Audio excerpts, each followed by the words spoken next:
मी सगळ्यांचं असताना या ठिकाणी पहिल्यांदा स्वागत करतो आणि माझी असलेली एक विनंती आहे. तुम्हाला वाईट वाटेल पण तुम्ही सगळेजण 1950 सालीमध्ये जगताय.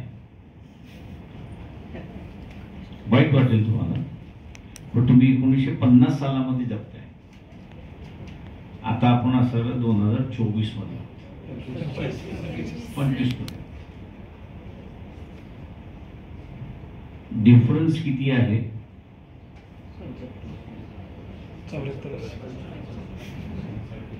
हा भरून काढायचा की न काढायचा हा त्याच्यातला प्रश्न आहे. तुम्ही डिग्री घेतल्यात, प्राध्यापक झालात, विद्यार्थ्यांना घडवता येईल त्याच्याबद्दल दुमत नाही. काही जण इंडिपेंडेंट पेशी करतात, डॉक्टर म्हणून पेशी करतात. तुमच्या विषयामध्ये तुम्ही प्रावीण्य आहात, याच्याबद्दल दुमत नाही.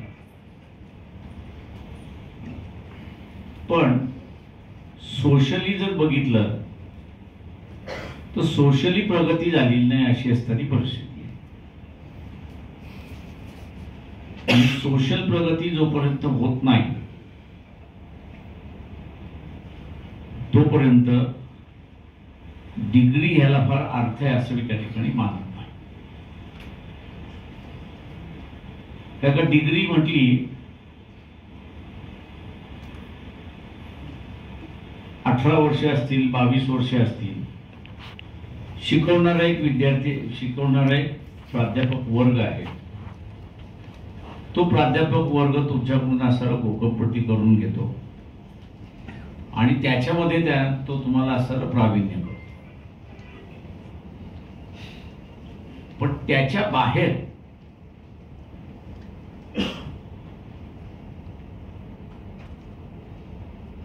त्या विषयाच्या बाहेर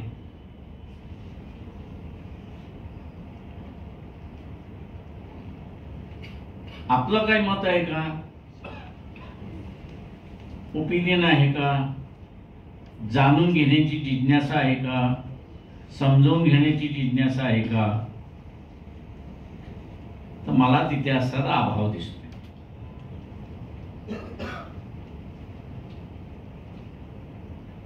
आणि तो अभाव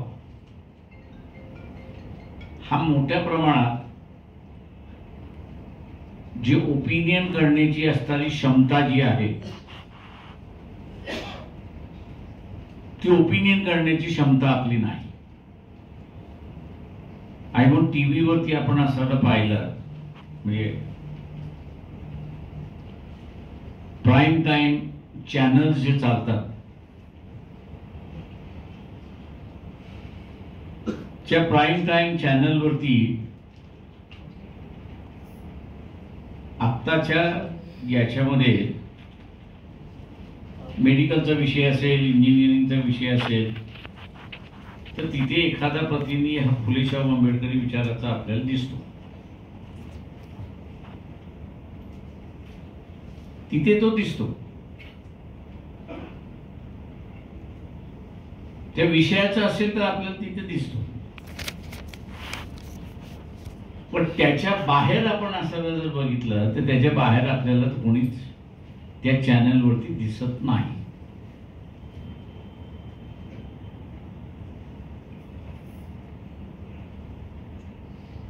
आणि म्हणून मी म्हणालो की हे जे गॅप आहे हा गॅप जोपर्यंत आपण भरून काढत नाही तोपर्यंत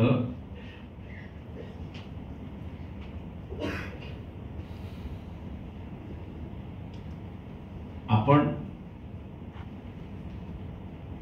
सत्ताधारी वर्ग जो आहे किंवा ओपिनियन मेकिंग वर्ग जो आहे तो आपण होत नाही अशी असणारी परिस्थिती आहे.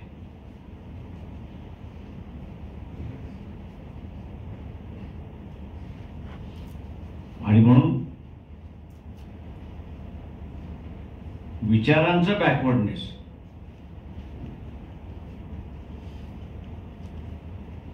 हे आपल्याला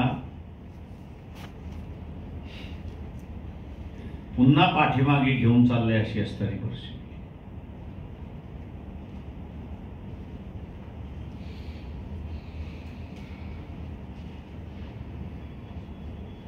ज्या सिस्टम मध्ये आर्टिक्युलेट करता येत नाही, त्या सिस्टम मध्ये जर आर्टिक्युलेट करता येत नसेल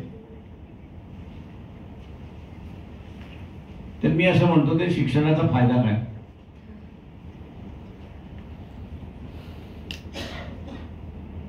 मी व्यक्ती म्हणून स्वीकार करून नाही,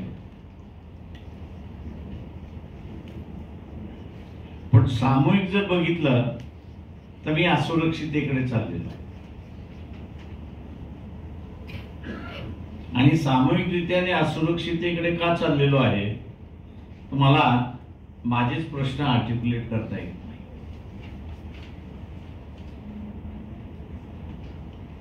का करता येत नाही तर मी घोड्यासारखं झापड लावलेलं आहे.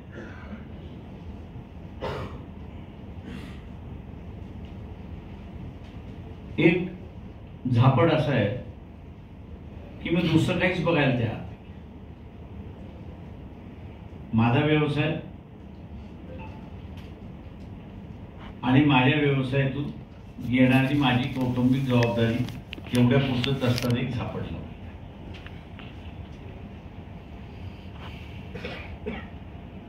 तिथे सुरक्षित आहोत का तर 100% तिथे असताना सुरक्षित आहोत, याच्याबद्दल दुमत नाही.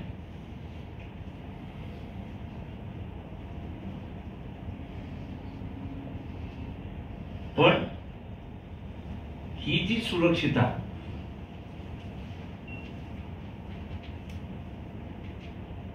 नेक्स्ट जनरेशनला पास ऑन करत गेलं पाहिजे. तिथे आपण कमी पडलो अशी असणारी परिस्थिती आहे. आणि कमी पडलो याचं कारण असं आहे, मी अशी जे म्हणालो की आम्ही आर्टिक्युलेट करू शकलो नाही, किंवा जे कोणी आर्टिक्युलेट करून बसले होते त्यांची री उडायला आम्ही तयार, किंवा त्याचं जस्टिफिकेशन आम्ही द्यायला तयार.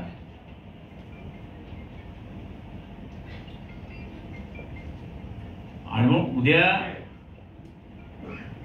ज्यावेळेस सुप्रीम कोर्टाचा क्रीमी लेअरचा निर्णय ओबीसी मधला असं एक बरं तरी झालं, मी असं म्हणेन की ते जजमेंट मध्येच क्रीमी लेअर, त्याच्यामुळे कोणाला आरक्षण मिळणार आणि कोणाला आरक्षण मिळणार नाही याची अगोदरच जाणीव झाल्यामुळे जो बाहेर आहे त्यांनी स्वतःला सुरक्षित करण्याचा प्रयत्न त्या ठिकाणी केला. चाललंय तर आता इथे असं झालंय